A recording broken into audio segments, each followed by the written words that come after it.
संसद का निर्माण दो सदनों को लेकर हुआ है, जिसका प्रथम सदन लोकसभा है और दूसरा सदन राज्यसभा है। ये दोनों सदन मिलकर कानूनों का निर्माण करते हैं।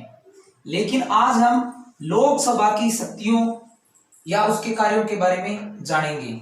ठीक है, तो लोकसभा क्या कार्य करती है या उसे क्या अधिकार है या उसकी क्या शक्तियां हैं। तो लोकसभा की शक्तियों में पहली शक्ति है विधायी शक्ति। विधायी शक्ति, और विधायी शक्ति का अर्थ है विधि बनाने की शक्ति, कानून बनाने की शक्ति। तो आपको पता है भारत के अंदर संघात्मक शासन है, और संघात्मक शासन होने की वजह से हमारे देश में दो स्तर पर व्यवस्थापिकाएं हैं। केंद्र स्तर पर जो व्यवस्थापिका है वो संसद है, और जो राज्य स्तर पर व्यवस्थापिका है वो विधानमंडल है। तो देखो, केंद्र और राज्य सरकार के बीच कानून बनाने के क्षेत्र में, विधि बनाने के क्षेत्र में बंटवारा किया गया है। यानी इसके लिए संविधान में 3 सूचियों का उल्लेख किया गया है। यहां थोड़ा मैं इसको बताना चाहूंगा, तभी आपको समझ आएगा। एक है केंद्र सूची, और एक है राज्य सूची, और एक है समवर्ती सूची। ये 3 सूचियां हैं। इन 3 सूचियों के माध्यम से दोनों सरकारों के बीच कानून के क्षेत्र में विभाजन किया गया है। केंद्र सूची में जो विषय लिखे गए हैं उस पर कानून बनाने का अधिकार केंद्र सरकार को है, यानी संसद को है। आपको पता ही है, केंद्र सरकार में कानून संसद बनाती है, तो केंद्र सूची पर कानून बनाने का अधिकार संसद को है। राज्य सूची में जो विषय हैं उन पर कानून बनाने का अधिकार राज्य सरकार को, यानी राज्य की व्यवस्थापिका को, यानी राज्य विधानमंडल को। और जो समवर्ती सूची है, इसमें जो विषय लिखे गए हैं उन पर राज्य विधानमंडल और संघीय व्यवस्थापिका यानी संसद दोनों को कानून बनाने का अधिकार है। लेकिन अगर समवर्ती सूची के किसी विषय पर केंद्र सरकार पहले कानून बना लेती है तो केंद्र सरकार द्वारा बनाए गए कानून को ही प्राथमिकता दी जाएगी। आपको ये ध्यान रखना है। तो हम देख रहे हैं लोकसभा की विधायी शक्ति, यानी संसद के दोनों सदन मिलकर कानून बनाने का कार्य करते हैं केंद्र सूची पर। यानी लोकसभा और राज्यसभा यानी संसद केंद्र सूची में लिखे गए विषयों पर कानून बनाने का कार्य करते हैं, तथा समवर्ती सूची पर केंद्र सरकार यानी लोकसभा भी राज्यसभा भी संसद कानून बनाती है, और राज्य के विधानमंडल भी कानून बना सकते हैं। ठीक है, और कुछ विशेष परिस्थितियों में केंद्र सरकार यानी लोकसभा, राज्यसभा या संसद राज्य सूची के विषयों पर भी कानून बना सकती है। तो आपने देखा, केंद्र सूची में भी लोकसभा कानून बना सकती है, समवर्ती सूची में भी, और कुछ विशेष परिस्थितियों में राज्य सूची पर भी। यहां ध्यान रखना कि कानून बनाने के क्षेत्र में लोकसभा और राज्यसभा यानी संसद के दोनों सदनों को बराबर शक्ति है। ठीक है, विधायी शक्ति का मतलब है कानून बनाने की शक्ति। लोकसभा में कानून बनाने के लिए विधेयक रखे जाते हैं, और राज्यसभा में भी, यानी दोनों मिलकर इस काम को करते हैं। और केंद्र सूची में जो विषय लिखे गए हैं उन पर लोकसभा कानून बनाने का काम करती है, समवर्ती सूची पर कानून बनाने का काम करती है। समवर्ती सूची पर राज्य विधानमंडल भी कानून बना सकते हैं, लेकिन प्राथमिकता केंद्र सरकार को रहेगी, और विशेष परिस्थितियों में राज्य सूची पर भी केंद्र सरकार यानी लोकसभा यानी संसद कानून बना सकती है। ठीक है, आशा करता हूं ये शक्ति आपको समझ आ गई होगी। अब हम दूसरी शक्ति देखते हैं। दूसरी शक्ति है संविधान संशोधन की शक्ति। संविधान संशोधन, देखो, संसद का दूसरा कार्य है, यानी लोकसभा का संविधान में संशोधन करना, कॉन्स्टिट्यूशन अमेंडमेंट। संविधान संशोधन का काम लोकसभा करती है, लेकिन आपको यह ध्यान रखना है संविधान संशोधन में संसद के दोनों सदनों लोकसभा और राज्यसभा को बराबर शक्ति है। यानी संविधान में संशोधन करने वाला बिल, विधेयक पहले हम लोकसभा में भी रख सकते हैं या पहले हम राज्यसभा में भी रख सकते हैं। अगर लोकसभा से वो पारित हो गया तो राज्यसभा में चला जाएगा, और अगर पहले राज्यसभा से पारित हुआ है वो विधेयक तो लोकसभा में आ जाएगा। यानी संसद के दोनों सदन मिलकर कानून बनाने का कार्य भी करते हैं तथा संविधान में संशोधन का कार्य भी करते हैं। वैसे तो हमारी संसद अकेली ही संविधान के एक बहुत बड़े पार्ट में संशोधन कर सकती है, लेकिन संविधान के कुछ उपबंध ऐसे हैं जिनमें संसद अकेली संशोधन नहीं कर सकती। उसे राज्य विधानमंडलों, आधे से अधिक राज्य के विधानमंडलों के अनुमोदन की भी जरूरत पड़ती है। यानी हमारे देश में संविधान संशोधन 3 प्रकार से होता है। एक संविधान में संशोधन तो होता है संसद के साधारण बहुमत से, यानी संसद के साधारण बहुमत से। इसमें संसद अकेली ही अपने साधारण बहुमत से संविधान में संशोधन कर लेती है। दूसरा, संसद के विशेष बहुमत से। विशेष बहुमत का मतलब है दोनों सदन अलग अलग अपने 2/3 बहुमत से उस संविधान संशोधन के विधेयक को पारित करेंगे। और जो तीसरा तरीका है उसमें संसद का विशेष बहुमत भी है, प्लस आधे जो राज्य हैं उनके विधानमंडलों का अनुमोदन भी चाहिए। यानी आप देख सकते हो कि भारत के संविधान में संशोधन का कार्य करने की पहल संसद ही कर सकती है।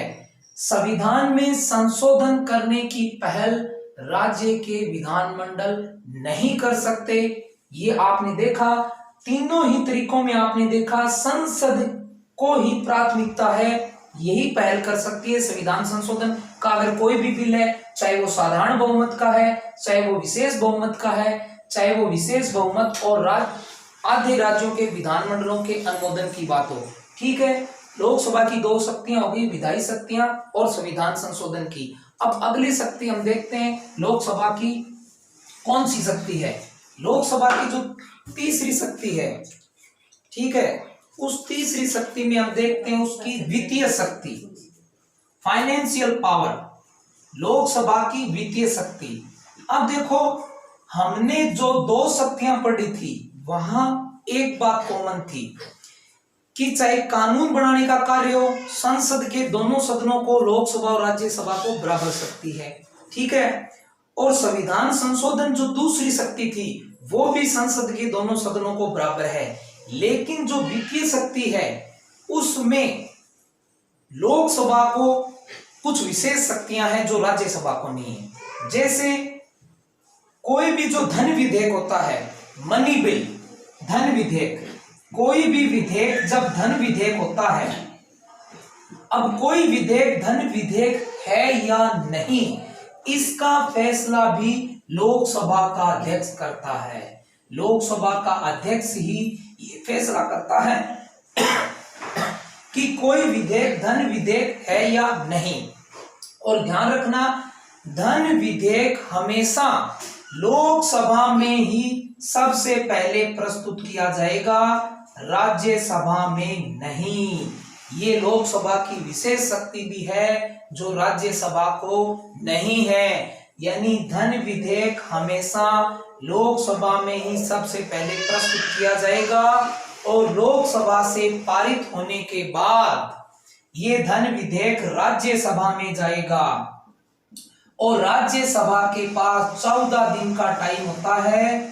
14 दिन में अगर राज्यसभा लोकसभा द्वारा पारित धन विधेयक को अगर पारित कर देती है तो ठीक है, वरना 14 दिन बाद ये धन विधेयक दोनों सदनों से पारित किया हुआ मान लिया जाएगा। यानी हमने यहाँ देखा कि धन विधेयक को पारित करने की शक्ति सिर्फ संसद के लोकसभा सदन को ही है, राज्यसभा को नहीं है। ये लोकसभा की विशेष शक्ति होगी धन विधेयक की। जैसे बजट पारित करना, तो बजट हमेशा लोकसभा में ही पहले रखा जाता है, ये आप ध्यान रखना। ठीक है, अब आगे हम चलते हैं लोकसभा की चौथी शक्ति की तरफ। और जो लोकसभा है उसकी जो चौथी शक्ति है वो है निर्वाचन की शक्ति। निर्वाचन यानी लोकसभा के पास निर्वाचन करने की कौन कौन सी शक्ति है। तो देखो, लोकसभा है वो सबसे पहले तो अगर हम उसके निर्वाचन की बात करें शक्ति की, तो पहला काम तो वो क्या करती है लोकसभा, अपने सदस्यों में से एक को अध्यक्ष और एक को उपाध्यक्ष चुनती है। यानी लोकसभा अपने में से अपना स्पीकर अध्यक्ष और एक डिप्टी स्पीकर उपाध्यक्ष चुनती है। ठीक है, ये हमने लोकसभा की रचना में भी जाना था। ये लोकसभा के दो पदाधिकारी हैं, अध्यक्ष और उपाध्यक्ष, ये अपने में से चुनते हैं। एक तो निर्वाचन का कार्य हो गया ये। दूसरा, जो भारत के राष्ट्रपति का चुनाव होता है, उस चुनाव में आपको पता है संसद के दोनों सदनों के निर्वाचित सदस्य यानी लोकसभा राज्यसभा के साथ मिलकर तथा राज्यों की विधानसभाओं के जो निर्वाचित सदस्य होते हैं, ये मिलकर संसद के दोनों सदनों के निर्वाचित सदस्य प्लस राज्य विधानसभाओं के निर्वाचित सदस्य, ये मिलकर राष्ट्रपति का चुनाव करते हैं। यानी लोकसभा की भी राष्ट्रपति के चुनाव में भूमिका है। ठीक है, प्लस जो उपराष्ट्रपति का चुनाव होता है, उपराष्ट्रपति के चुनाव में ये राज्यसभा के साथ मिलकर उपराष्ट्रपति का चुनाव करती है। लोकसभा राज्यसभा के साथ मिलकर उपराष्ट्रपति का चुनाव करती है। मैं एक बार फिर से बता देता हूं, लोकसभा अपने में से एक अध्यक्ष और एक उपाध्यक्ष का निर्वाचन करती है, प्लस भारत के राष्ट्रपति का जो निर्वाचन होता है उसमें ये राज्यसभा के साथ मिलकर तथा राज्यों की विधानसभाओं के निर्वाचित सदस्यों के साथ मिलकर राष्ट्रपति का चुनाव करती है तथा उपराष्ट्रपति के चुनाव में ये राज्यसभा के साथ मिलकर चुनाव करती है। ठीक है, अब अगली शक्ति हम इसकी देखते हैं। अगली शक्ति है न्यायिक शक्ति।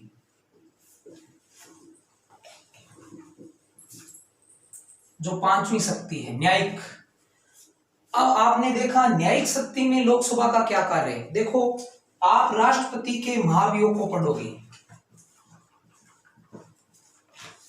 महाभियोग का मतलब राष्ट्रपति जब संविधान का अतिक्रमण कर देते हैं तो उनको महाभियोग की प्रक्रिया के द्वारा उनके पद से हटाया जाता है। यानी महाभियोग का जो प्रस्ताव है वो संसद के किसी भी सदन में पहले प्रस्तुत किया जा सकता है, लोकसभा में भी और राज्यसभा में। यानी राष्ट्रपति जी को हटाने का जो महाभियोग का प्रस्ताव है उसमें संसद के दोनों सदनों को, राज्यसभा और लोकसभा को बराबर शक्ति है।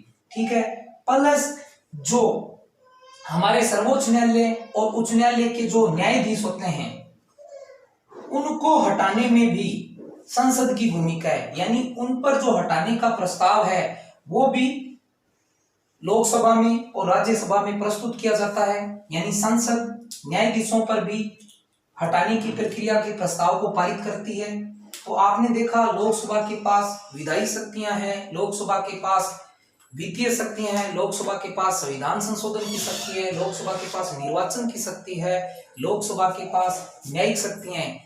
इसके अलावा भी अगर कुछ हम बात करें तो जैसे आपातकाल होता है, संकट काल, तो आपातकाल आपको पता है कि अगर हम राष्ट्रीय आपातकाल की बात करें अनुच्छेद 352, तो राष्ट्रपति की वर्तमान समय में घोषणा के 1 महीने तक आपातकाल जारी रहता है। अगर उसे आगे जारी रखना है तो आपको पता है संसद से पारित करवाना होता है 1 महीने के अंदर अंदर, और उसके बाद वो 6 महीने के लिए बढ़ता है। यानी आपातकाल के समय को आगे बढ़ाने के लिए भी हमें संसद यानी लोकसभा और राज्यसभा की आवश्यकता होती है। तो आज हमने लोकसभा की शक्तियों के बारे में जाना। उम्मीद करता हूं आपको ये शक्तियां समझ में आई भी होगी, और आगामी पार्ट में हम अगली कड़ी में फिर कोई नया टॉपिक लेकर आएंगे। ठीक है, धन्यवाद।